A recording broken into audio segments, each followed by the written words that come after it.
Trevor Mimano, who's sitting across from me today, is somebody I need you to have a personal encounter with. He's a personal security expert.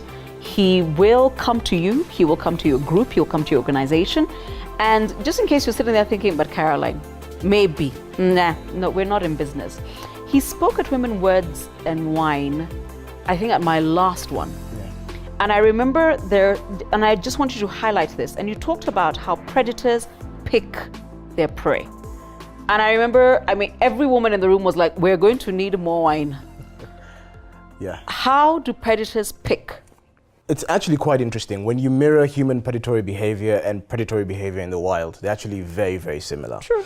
So predators will pick a woman who's, number one, who's isolated. True. Who carries herself in a way that you know she's either not strong enough or not assertive enough or neck not down, aware shoulders down, staring into her cell phone with her headphones in here, yes. Completely oblivious to what's going on in the world around her. Yes. In the wild, those are the animals that get killed off. Of course. In the urban jungle, those are the women who get picked. They get picked on. Right? Yes. So someone walking down the street will walk by 10 women, and out of those 10, 9 of them seem to know where they're going. Yes. They're paying attention. And she's got a walking pace. with purpose. Yes. And you can't stop her because she knows, she just has a look or feel about her that this will be difficult. Yes. They'll leave the 9 alone. They'll go for the one who's completely oblivious, who's doing Snapchat videos or taking selfies, who's completely isolated and not aware of what's going on. Exactly. That's who they pick.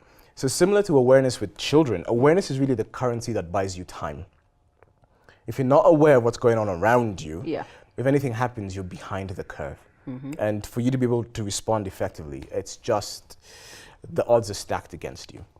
You also mentioned that predators will also look for not just the isolated ones, but the weak ones. Now define weak. Right, so, and this is something that I think everyone knows, but it's a bit hard to articulate. Yes.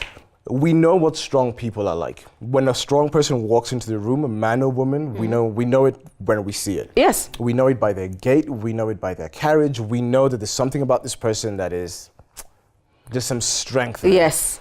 And we also know similarly, when someone walks into a room and you know, this one I can push over. That's a lightweight. This one, this is just a certain way I can get it. So women who are defiant and who are assertive carry themselves very differently from women who are submissive. Yes. And demure, as it were. Yes. Those are the women that they just read your body language. They can see you when you're coming down the street. You shuffle your feet. You shuffle your feet, you're looking down, you're not looking up at what's going on around you. And even as you're moving through a crowd, you're letting people push you around. Those are the kind of markers that criminals will look for. Yes. And again, if you're not paying attention, if someone approaches you, by the time you figure it out, it's too late. So you always want to find what we call pre-incident indicators, the pins. Yes. Before an assault happens, there's always clues. Always. Always. Every single time. Yeah.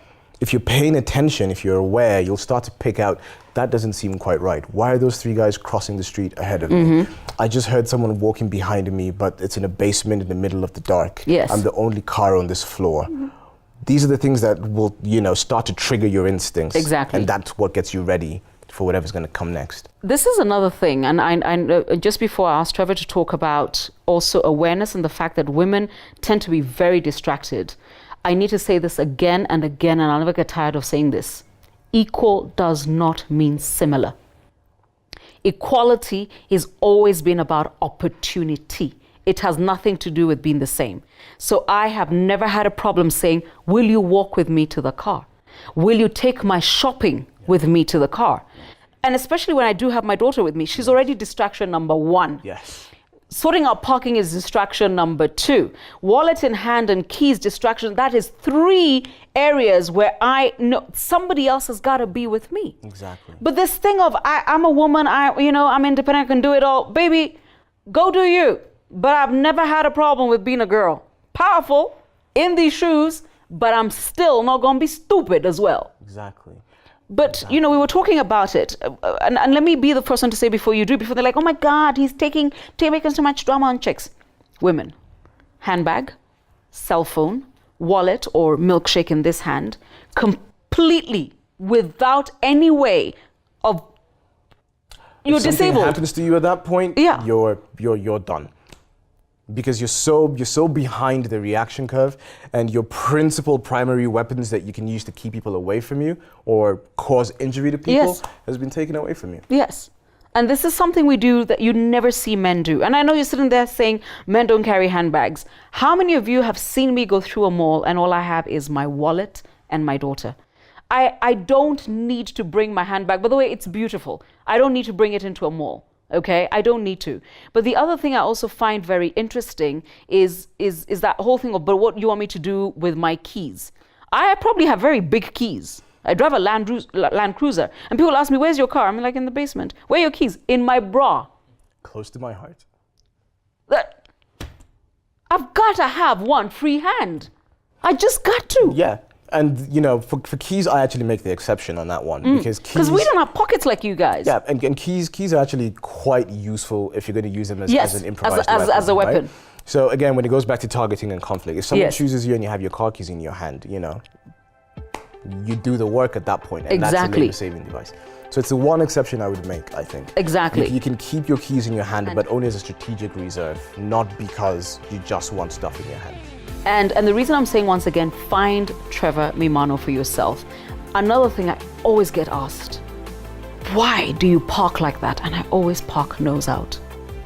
Because I find that because we're women, we have things, so we've got to put the handbag, I don't know, somewhere, and then there's the women who change the shoes because apparently they won't drive in their nice shoes, which I will come to in a moment. I want to take a break here because I want to talk about those two things: how you park and how you drive, and what you're wearing when you drive. Because I thought I just need to get the security expert to talk about it, because when I tell you, you're like, Caroline, that is hard. Oh, no. Subscribe and come back. I cannot be nice about this. I gotta be tough. Come.